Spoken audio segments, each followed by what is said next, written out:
نحمده ونصلي على رسوله الكريم أما بعد قال النبي صلى الله عليه وسلم إنما بعثت لأتمم مكارم الأخلاق أو كما قال عليه الصلاة والسلام۔ محترم سامعین کرام، بزرگوں، دوستو، تعلیم یہ انسانیت کی ترقی کا سب سے پہلا زینہ ہے۔ اگر انسان تعلیم یافتہ ہے اور جس ماحول میں اس نے تعلیم حاصل کی ہے وہ ماحول اس جگہ کا اچھا ہے، یعنی تعلیم اچھے ماحول میں اگر حاصل کی گئی ہے تو یہ تعلیم صرف اسی کی ذات کی کامیابی کا ذریعہ نہیں ہے، بلکہ یہ تعلیم جس سماج کے اندر وہ انسان رہتا ہے اس سماج کی کامیابی کا ذریعہ ہے۔ دنیا کے اندر جتنی قوموں نے ترقی کی ہے اور جتنی قوموں نے عروج حاصل کیا ہے، ان کی زندگیوں کو اٹھا کر کے دیکھا جائے، اس سماج کی تاریخ کو اٹھا کر کے پڑھا جائے، آپ کو پتہ چلے گا کہ جب اس قوم کے لوگوں نے علم کے حصول کو اپنی زندگی کا بنیادی مقصد بنایا اور علم کے حصول کے لیے اپنے آپ کو علم کے آگ میں جلا دیا، تو وہ قوم جو تعداد کے اعتبار سے اس سے پہلے کم سمجھی جاتی تھی، عزت کے اعتبار سے اس کو کوئی مقام نہیں دیا جاتا تھا، وہی قوم دنیا کے سامنے ایک ایسی قوم بن کر کے ابھر کر کے آئی کہ پوری دنیا کی لیڈرشپ اور پوری دنیا کی چلانے والی وہی قوم سب سے آگے دنیا کے اندر رونما ہوئی۔ چاہے وہ محمد الرسول اللہ صلی اللہ علیہ وسلم کے زمانے کی بات ہو،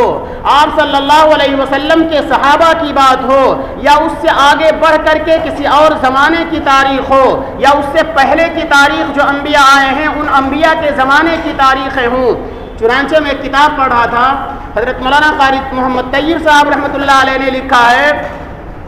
کہ انگریز جب ہندوستان کے اوپر حاوی ہو گیا، سن 1857 کا واقعہ پیش آ گیا، اب انگریزوں کی یہاں حکومت قائم ہو گئی، انگریزوں کے مظالم، انگریزوں کی زیادتیاں، لوگوں کو پھانسی پر چڑھایا جانا، لوگوں کے گھر بار کو مسمار کر دینا،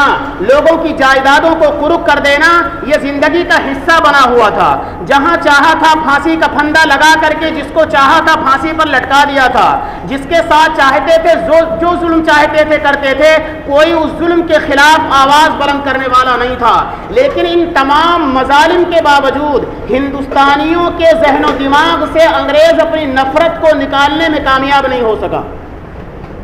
بہت ساری تدبیریں کی، بعد میں بہت ساری مراعات دی، رعایتیں دی گئی، حکومتوں میں عہدے دیے گئے، لیکن اس کے باوجود بھی انگریز خاص طور سے مسلمانوں کے ذہن و دماغ سے اور بالعموم ہندوستان میں رہنے والے باشندوں کے ذہن و دماغ سے اپنی نفرت کو نکالنے میں کامیاب نہیں ہو سکتا تھا۔ ہندوستانیوں کا ایک چھوٹا سا بچہ بھی انگریز سے سخت نفرت کرتا تھا، اور علماء تو اس قدر متنفر تھے کہ ان سے ہاتھ ملانا بھی گوارا نہیں کرتے تھے۔ کیوں؟ اس لیے کہ انہوں نے ہمارے گھروں کو آگ لگائی تھی، ہمارے ملک کو تباہ اور برباد کیا تھا، ہمارے لاکھوں شہریوں کو زندہ جلا دیا گیا تھا، لاکھوں کی آبادی کو پھانسیوں کے پھندوں پر لٹکا دیا گیا تھا۔ ایسی قوم سے اگر اس ملک کے رہنے والے لوگ نفرت نہیں کریں گے تو اور کون کرے گا؟ بالآخر برطانیہ کی پارلیمنٹ کے اندر یہ معاملہ زیر بحث آتا ہے کہ آخر اس نفرت کو ہندوستانیوں کے دلوں سے کیسے نکالا جائے، نفرت کو کم کیسے کیا جائے۔ وہاں بحث کے درمیان بہت ساری باتیں آئیں، وہاں پر یہ بات زیر بحث آئی کہ اگر ان کے دلوں سے انگریزوں کی نفرت کو نکالنا ہے تو ان کے تعلیم کا جو ڈھانچہ ہے، جس ماحول کے اندر ان کو تعلیم دی جا رہی ہے، اس ماحول کو بدل دینا ہوگا۔ چنانچہ لارڈ میگا نے وہ نظام تعلیم لے کر کے ہندوستان آیا، اور ہندوستان پہنچنے کے بعد اس نے ایک آواز لگائی، تعلیم کا مقصد یہ ہے ہندوستان کے رہنے والے ظاہری اعتبار سے ہندوستانی ہوں لیکن اپنی سوچ اور فکر کے اعتبار سے وہ انگریز ہوں، اپنی سوچ اور فکر کے اعتبار سے وہ انگریز کی طرح مزاج رکھتے ہوں۔ انہوں نے اس کو رائج کیا، اور رائج کرنے کے بعد جو نتیجہ ہندوستان کے اندر برآمد ہوا، اس کا نتیجہ یہ نکلا کہ ہماری بیٹی انگریز نظر آنے لگی، ہمارے گھر کا ہمارا لڑکا انگریز کی سوچ اور فکر کا علمبردار بن کر کے ابھرا، انگریزوں کا جو سسٹم تھا اس سسٹم کو آگے بڑھانے والا بنا۔ ہمارے گھر کا پیدا ہونے والا بچہ کھڑے ہو کر کے کھانے کو فخر محسوس کرنے لگا، جانوروں کی طرح چلنے کو اپنی زندگی کا مشن بنایا، پھٹے ہوئے کپڑے کو پہننا اس کو فخر سمجھا جانے لگا۔ یہ اسی مشن کا نتیجہ ہے۔ اسی لیے کسی نے کہا کہ فرعون نے جو ہزاروں بچوں کو قتل کیا اور ہزاروں بچوں کی جان لے کر کے اپنے گردن کے اوپر قتل ناحق کا الزام لے لیا، انگریز کو اگر فرعون کو یہ طریقہ سمجھ میں آ جاتا تو ہزاروں بچوں کو قتل کرنے کی ضرورت ہرگز نہ پڑتی۔ انگریز کا جب یہ مشن آگے بڑھتا ہے اور ہندوستانی لوگ اس مشن سے بڑی تیزی کے ساتھ جڑنے لگتے ہیں، یہاں کے جو مفکرین تھے انہوں نے دیکھا کہ اس کے نتیجے میں ارتداد کا جو فتنہ نکل کر کے سامنے آئے گا، یہاں پر اسلام کو بچانا بھی مشکل ہوگا۔ اس وقت حضرت مولانا محمد قاسم نانوتوی علیہ الرحمہ جو بہت ہی مدبر انسان تھے، جو عیسائیت سے مناظرہ کرنے میں، دیانند سرسوتی سے مناظرہ کرنے میں ان لوگوں کے چھکے چھڑائے تھے انہوں نے، حضرت مولانا محمد قاسم نانوتوی اپنے رفقا اور ساتھیوں کے ساتھ بیٹھے کہ انگریز نے جو تعلیمی مشن ایجاد کیا ہے، جو تعلیمی تحریک اس نے ہندوستان کے اندر متعارف کرایا ہے، اگر یہ انگریز کی تحریک کامیاب ہو جاتی ہے تو ہندوستان کے اندر سے اسلام کو مٹانا ان کے لیے انتہائی آسان ہوگا، اور ہم مسلمانوں کا اپنی تہذیب اور ثقافت کے ساتھ اور اسلام کے ساتھ یہاں باقی رہنا ایک مشکل ترین معاملہ بن جائے گا۔ انہوں نے ایک آواز بلند کی اور دارالعلوم دیوبند جیسے عظیم ادارے کا قیام عمل میں آیا، اور ان کی یہ آواز تھی کہ ہمارے اس تعلیم کا مقصد یہ ہے کہ ہمارے ہندوستان میں رہنے والے باشندے ظاہری اعتبار سے ہندوستانی ہوں لیکن سوچ اور فکر کے اعتبار سے وہ عربستانی ہوں، مسلمان ہوں۔ اس کا نتیجہ یہ نکلا کہ ایک طرف انگریز کی محنت تھی جس کے نتیجے میں بہت سارے لوگ دہریت کے شکار ہو گئے، لیکن دوسری طرف حضرت مولانا محمد قاسم نانوتوی رحمۃ اللہ علیہ کی محنت تھی جس کے نتیجے میں وہ علماء پیدا ہوئے جنہوں نے عیسائیوں سے ٹکر لی، وہ علماء پیدا ہوئے جنہوں نے ہندوازم سے مناظرہ کیا، وہ علماء پیدا ہوئے جنہوں نے بڑے بڑے اسلام پر اعتراض کرنے والوں کے چھکے چھڑائے، اور نتیجہ یہ نکلا وہ مسلمان جو اپنا حوصلہ کھو چکے تھے، وہ مسلمان جو ڈر ڈر کر کے زندگیاں بسر کر رہے تھے، ان مسلمانوں کو ہمارے بزرگوں نے حوصلہ دیا۔ اور آج اگر ہم اس منبر پر بیٹھ کر کے آپ کے سامنے دین کی باتیں کہتے ہیں تو دراصل یہ دین ہے حضرت مولانا محمد قاسم نانوتوی کا۔ اگر کوئی کہیں دین کی بات آپ کے سامنے کسی جلسے میں کرتا ہے تو وہ دین ہے مولانا محمد قاسم نانوتوی کا۔ اگر جمعیت العلماء ہند اتنے سارے رفاہی کام کرتی ہے تو وہ دین ہے مولانا محمد قاسم نانوتوی کا، اور وہاں سے پڑھنے والے لوگ حضرت مولانا محمد اشرف علی تھانوی جیسی شخصیت جن کو دنیا حکیم الامت کہتی ہے، حضرت مولانا حسین احمد مدنی رحمۃ اللہ علیہ، حضرت مولانا عبید اللہ سندھی رحمۃ اللہ علیہ، یہ بڑی بڑی شخصیتیں اس دارالعلوم سے نکل کر کے سامنے آئیں اور ہندوستان کی آزادی کا جو سور پھونکا تھا انہوں نے ہندوستان کو آزاد کرا کر کے دم لیا۔ اس لیے کہا جاتا ہے کہ تعلیم یہ نسلوں کے بننے اور بگڑنے کا ذریعہ ہوتا ہے۔ آپ کا تعلیمی ماحول جیسا ہوگا آپ کی اولادیں ویسے ہی بنیں گی۔ یہ کوئی آج کی بات نہیں ہے، آج کی پیداوار نہیں ہے، ہر زمانے کے اندر اس کو محسوس کیا گیا ہے۔ اس لیے ہماری سب سے پہلی ترجیح اور ہمارا سب سے پہلا عمل بچے کے پیدا ہونے کے بعد، حضرت قاری طیب صاحب رحمۃ اللہ علیہ فرماتے ہیں اگر بچے کی تعلیم کی ابتدا اللہ کے تعارف سے ہو، جس کو قرآن نے کہا اقرأ باسم ربک الذی خلق، جب پڑھاؤ تو سب سے پہلے اللہ کا تعارف کرواؤ۔ اگر ابتدا تعلیم کی اللہ کی بڑائی سے ہوتی ہے بچے کے قلب و دماغ کے اندر اللہ کی بڑائی آتی ہے، اور اگر ابتدا C4 کیٹ سے ہوگا، P4 پگ سے ہوگا،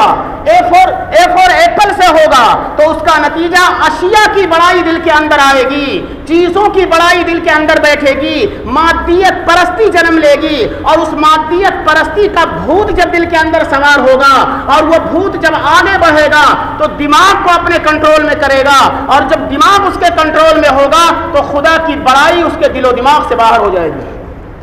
اور جب خدا کی بڑائی دل و دماغ سے باہر ہو جائے تو پھر وہ خود بھی برباد ہوگا، وہ نہ جانے کتنے لوگوں کو برباد کرنے کا ذریعہ بنے گا۔ کہ آج ہمارے قوم میں تعلیم یافتہ لوگ نہیں ہیں، آج بھی ہمارے نوجوانوں کے اندر تعلیم پائی جاتی ہے، پڑھے لکھے لوگ ہزاروں نہیں لاکھوں کی تعداد میں ہیں، لیکن معاملہ یہ ہے کہ جس ماحول کے اندر ان کی تعلیم ہوئی ہے، جس جگہ رہ کر کے ان کو تعلیم دی گئی ہے، وہاں کا ماحول ایسا تھا جو انسانوں کو برباد کرنے والا ہوتا ہے، جہاں پر مرد و زن کا اختلاط ایک فیشن مانا جاتا ہے۔ اس ماحول میں تعلیم ہوتی ہے، جس ماحول میں بچے پرورش پاتے ہیں، جہاں پر رکھ کر کے ان کے ذہن و دماغ کو تیار کیا جاتا ہے، جیسا وہ ماحول ہوگا ویسا سماج تیار ہوگا، ویسی سوچ تیار ہوگی، اور یہ سوچ جب بگڑتی ہے تو اگر یہ جہاز بنا لیں گے تو وہ جہاز لوگوں کی بربادی کا ذریعہ ہوگی، اگر یہ میزائل بنائیں گے لوگوں کی تباہی کا ذریعہ ہوگی، اگر یہ بم بنائیں گے لوگوں کی تباہی کا ذریعہ ہوگی۔ یہ ساری خرابیاں، سماج کے سارے جراثیم اور ساری برائیاں اس وقت تک دور نہیں ہو سکتی ہیں جب تک انسان کا تعلق نبوت محمدی سے نہیں جڑا ہوا ہوگا، علم نبوت سے جڑا ہوا نہیں ہوگا۔ جب تک علم نبوت، علم دین انسانوں کی زندگی میں نہیں ہوگا، دنیا کی چیزیں ان کے لیے نقصان دہ ہوں گی، فائدے مند نہیں ہو سکتی۔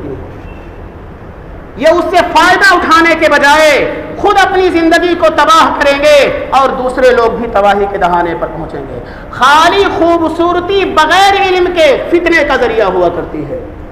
حضرت دانیال علیہ السلام کا واقعہ میں نے سنایا تھا، بڑی چل کر کے کہاں تک پہنچے تھے کہ جیل خانے سے بادشاہ نے بخت نصر نے کہا لے کر کے آؤ، بڑی عزت سے بٹھایا اور کہا بھائی میرا خواب کیا تھا؟ حضرت دانیال علیہ السلام نے خواب بتایا، تو اس نے کہا کہ بھائی سجدہ کیوں نہیں کیا؟ تو کیا جواب دیا تھا کہ میں سجدہ اس لیے نہیں کیا کہ میرا کوئی رب ہے، اگر میں آپ کو سجدہ کر لیتا تو میرا وہ رب ناراض ہو جاتا، اور جب وہ رب ناراض ہو جاتا تو مجھے جو علم ملا ہے وہ علم مجھ سے چھین لیتا، اور جب وہ علم مجھ سے چھین لیا جاتا تو میں آپ کا خواب بھی نہیں بتا پاتا، لہذا آپ کی پریشانی بھی دور نہیں ہوتی۔ اس نے ہاتھوں کو چوم لیا اور پھر کہا بتاؤ۔ حضرت دانیال علیہ السلام نے خواب بتایا، پورا خواب بتانے کے بعد کہا اس کی تعبیر بتاؤ۔ حضرت دانیال نے اس کی خواب بتائی، تعبیر بتائی، تعبیر بتانے کے بعد کہا آج سے میری سلطنت کا کوئی کام آپ کی مرضی کے بغیر نہیں ہوگا، یہاں تک کہ میرا کوئی حکم اس وقت تک نہیں چلے گا جب تک آپ اس پر ایس نہیں کریں گے، آپ اس پر دستخط نہیں کریں گے، اس وقت تک میرا حکم نہیں چلے گا۔ یہ علم نبوت کی دین تھی۔ حضرت یوسف علیہ السلام 9 سال جیل خانے میں رہے، لیکن جب بادشاہ نے خواب دیکھا، خواب کی تعبیر حضرت یوسف علیہ السلام نے بادشاہ کو بتائی اور عوام کو بھوکمری سے بچنے کا طریقہ بتایا، تو بادشاہ نے کیا کہا تھا؟ حضرت یوسف علیہ السلام سے کہا کہ آپ میرے خزانے کے مالک بن جائیے۔ یوسف علیہ السلام نے کہا اجعلنی علی خزائن الارض انی حفیظ علیم، مجھے وزیر خزانہ بنا دیجئے، میں اس خزانے کی حفاظت کروں گا، میرے اندر حفاظت کی صلاحیت پائی جاتی ہے۔ دوسرے اس خزانے کو کہاں خرچ کرنا ہے، کس طرح سے خرچ کرنا ہے، یہ علم میرے پاس موجود ہے، اس لیے کہ پیغمبر تھے، یہ علم میرے پاس موجود ہے، میں اس کو صحیح طریقے سے۔ بادشاہ نے عملی طور پر حضرت یوسف علیہ السلام کو ملک کا بادشاہ بنا دیا۔ ظاہری طور پر وہ بادشاہ تھا، لیکن حقیقت میں حضرت یوسف علیہ السلام بادشاہ بنا دیے گئے۔ یہ دین تھی علم نبوت کی۔ جب ہمارا اور آپ کا رشتہ علم نبوت سے جڑے گا، ہماری زندگیاں سدھریں گی، ہمارے اعمال اور اخلاق سدھریں گے، اور جب اعمال اور اخلاق سدھرتے ہیں تو انسان، جو لوگ دلوں کے اندر ہماری نفرت لے کے گھوم رہے ہیں، اللہ مقلب القلوب ہے، وہ نفرتیں دلوں سے نکلتی ہیں، اس کی جگہ محبتیں جگہ لے لیتی ہیں، اور جب تک ہمارے اعمال اور اخلاق درست نہیں ہوں گے اس وقت تک لوگوں کے دلوں کے اندر یوں ہی ہماری محبت پیدا ہو جائے، ایسا نہیں ہو سکتا ہے۔